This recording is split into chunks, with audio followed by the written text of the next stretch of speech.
Assalamualaikum warahmatullahi wabarakatuh. Bertemu kembali bersama Bu Nurul pada pembelajaran part 3. Ayo belajar tayamum. Kali ini pembahasan yang akan kita bahas ada 6 poin. Yang pertama tentang pengertian tayamum. Yang kedua dasar hukum yang mendasari tayamum. 3. Rukun tayamum. 4. Faktor diperbolehkannya kita melakukan tayamum. 5. Hal-hal yang membatalkan tayamum. Dan yang terakhir yaitu tata cara tayamum. Pembahasan pertama yakni mengenai pengertian tayamum.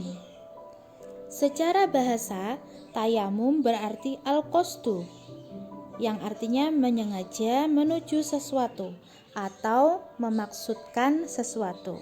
Sedangkan menurut istilah fikih, tayamum adalah mengusap wajah dan kedua tangan dengan debu yang bersih dan dengan cara tertentu.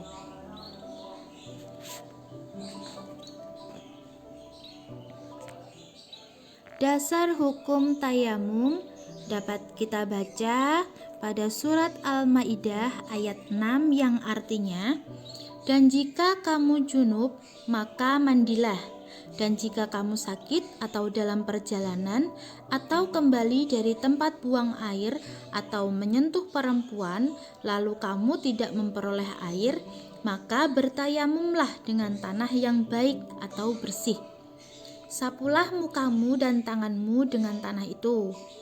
Allah tidak hendak menyulitkan kamu, tetapi Dia hendak membersihkan kamu dan menyempurnakan nikmat-Nya bagimu supaya kamu bersyukur.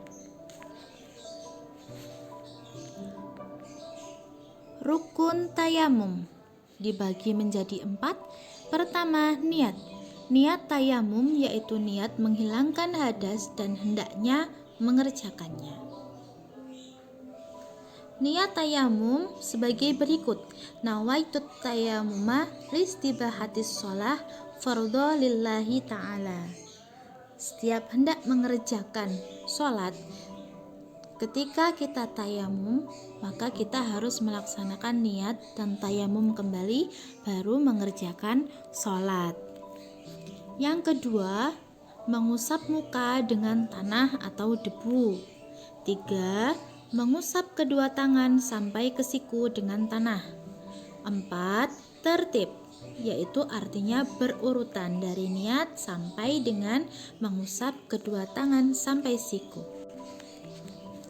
Pembahasan selanjutnya yaitu faktor-faktor yang diperbolehkannya tayamum.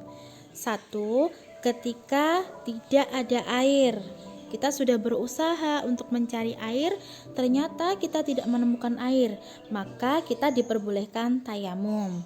Yang kedua, dalam keadaan sakit atau terluka. Yang ketiga, karena keadaan yang sangat dingin dan kuat dugaan akan timbul bahaya jika menggunakan air. Permasalahan kedua dan ketiga ini hampir sama, diperbolehkan tayamum ketika kita khawatir akan sakit.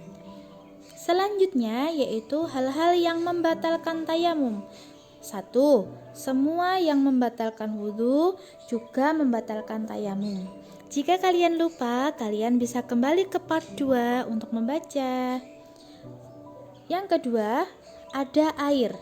Dengan catatan, bagi yang tayamum karena tidak ada air, bukan karena sakit. Jika dia melaksanakan tayamum karena dia sedang sakit, maka ketika ada air, dia tidak membatalkan tayamumnya dan tidak wajib untuk berwudu, akan tapi tetap meneruskan tayamumnya. Berlanjut ke tata cara tayamum. Yang pertama, menepuk kedua telapak tangan ke tanah yang suci. 2. Menipiskan debu dengan cara menepukkan kedua pergelangan tangannya. 3. Menyapukan atau mengusapkan kedua tangan ke muka. Keempat, menepukkan kedua telapak tangan ke tanah yang suci dengan catatan berpindah tempat. Jika tadi dia mengambil debu dari sebelah kanannya, maka yang kedua dia mengambil debu dari sebelah bagian kirinya, tidak dalam satu tempat.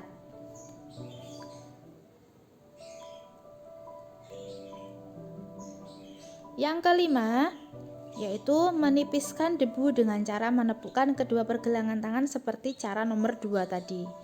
Yang terakhir, menyapukan atau mengusapkan kedua telapak tangan, kedua kanan dan kiri sampai siku, diratakan mulai dari ujung jari sampai siku. Terima kasih pembahasan kali ini. Sekian dari Bu Nurul. Assalamualaikum warahmatullahi wabarakatuh. Jangan lupa di like, share, dan subscribe. Terima kasih.